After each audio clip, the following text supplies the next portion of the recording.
Hey y'all, welcome and welcome back to my channel. My name is Adam Lee Henderson of the ALH brand, and I want to say The Gilded Age is back. Season 3, the first episode dropped on HBO Max. If you haven't seen it, go ahead and watch that. Stop this video, watch the first episode, and then come back to this video because I might share a few spoiler moments from the episode.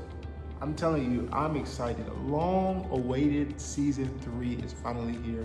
My wife and I, we binge watched seasons 1 and 2 just to kind of refresh our minds for what's going to happen for season 3. And my mind is already blown. First things first, I love that Ada is now kind of standing up for herself. I see her in this new light. She's, of course, rich, full with all of this money and prestige, and now she's the head of the house in somebody else's house, mind you. But I mean, she's still kind of like being a little bit more assertive than, of course, the last 2 seasons. And I guess that's due to her newfound richness, but I think that's pretty cool to see her step up in this way. The writing, of course, is phenomenal. It's interesting to see how point number 2, Morgan Spector, what is his character's name? I can't remember, Mr. Russell. So it's interesting to see how Mr. Russell is kind of dealing with this dynamic that he's kind of suffering with. It really hasn't gone deep into that storyline just yet, but I'm interested to see where we're going. Where are we going with that plot? Because of course, in the last 2 seasons, Mr. Russell is shown, the Russell family really, Mr. and Mrs. Russell have shown themselves as these powerful force.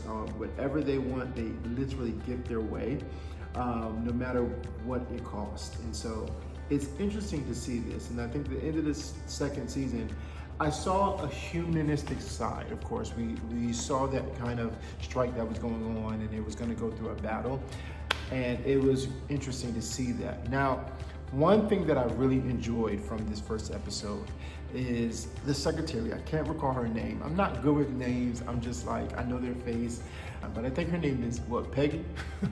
I'm not sure, but the secretary, she's sick, and they call a doctor to come visit her.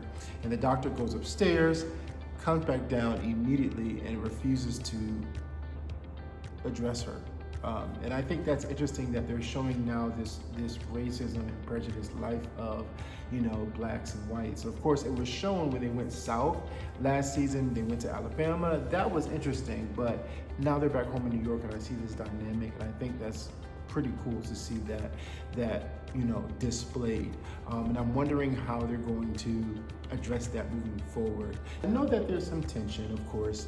It's a time period that they're in. The slaves are free, but they still have segregation and Jim Crow and all these different things. But they're in New York, and so I'm thinking, would that be a different dynamic? Probably not, but in some cases, yes. And so I thought this was pretty cool that they really showed that. And of course, being white in New York is different from being white down south. And so they're baffled. They're shocked, and they don't know how to respond to that. And so it would be cool to kind of see that displayed throughout the season, a little bit more of that, so we can hear and see more context for how life was like in New York specifically. What was life like in the North for Black people versus the South, holistically. I think that was pretty cool. Okay, so in season 3, I finally love the fact that we get to see Larry and Marian now together, and they're kind of dealing with this dynamic. If you remember in season 2, Agnes tells Marian, she says, hey, you have 2 strikes. You got to be very careful with your actions. And so in this first episode, we see that Larry and Marian are now together, which I loved. I've been waiting for them to get together because I knew there was something there. They were just good friends, and she was just figuring it out. And so still trying to be careful. They're making their relationship.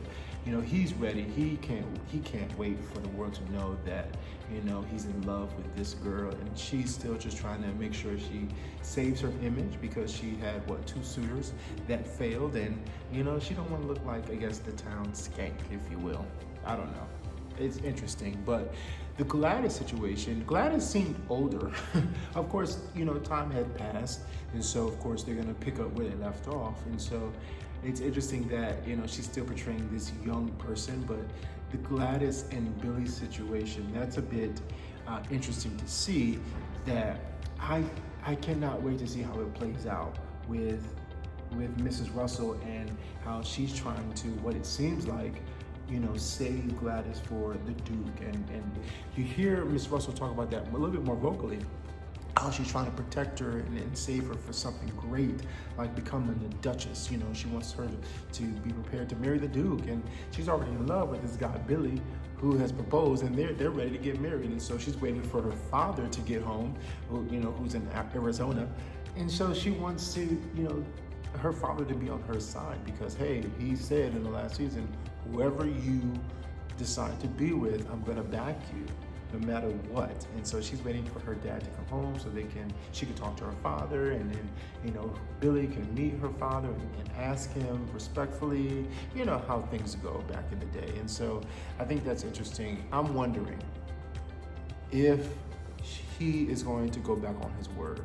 That would be an interesting storyline, you know, through this season, if he in return stands with Mrs. Russell, which would really kind of set things off for Gladys. I mean, she, at the end of the episode, this is another spoiler, at the end of the episode, she packs a bag and she runs away in the still of the night because she's so upset because her mom finds out about this engagement due to some big mouths in the town at an event that they took place. And so now she's trying to tell her, hey, I want you to be a Duchess. I want you to marry the Duke. And she's like, no, what about love and all that stuff like that? And, you know, I think one line that was interesting, she says, well, you know, you married for love, you married dad when you were in love, and all that stuff like that. So, you know, 2 predictions for episode 2. Number 1, Gladys is going to try to run away with Billy, but she's going to get caught by her father, and then they're going to have this newfound, I guess, conversation, and I think he's going to stand with Mrs. Russell because he doesn't want her to run away. That's my prediction. That's part 1. Part 2 is I never even mentioned that we see Mr. Van Ryn, the son of Agnes, we see him kind of go through this kind of depression. You know, he's still dealing with the aftermath of all of his money being taken away due to his stupidity, and now he doesn't have a job. So I think that's a pretty interesting dynamic. I feel like this season we're gonna see a little bit more of his behavior kind of unravel. I feel like, you know, there might be a conversation where she finds out, Agnes, his mom, finds out about his sexuality, and then they might have a kind of like a dynamic this season. But yeah, I'm excited about episode 2 next week. I cannot wait. It premieres, it showcases on HBO Max. I watch it on Max at 9 o'clock Sunday evenings. This is gonna be an incredible season. I can't wait to see how it unfolds. If you haven't, go watch this series on HBO Max.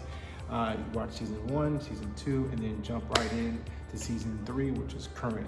Super excited. I hope you liked this video. I hope there was something that was said that you agree with or even disagree with. This is gonna be a fun journey. I'll see y'all in the next video for episode 2 as we react to each one. I love y'all for watching, and I'll see y'all in the next video. Watch the show. Let me know in the comments, have you seen it? And are you like me? Do you love Gilded Age? This is gonna be fun. Love y'all. Peace.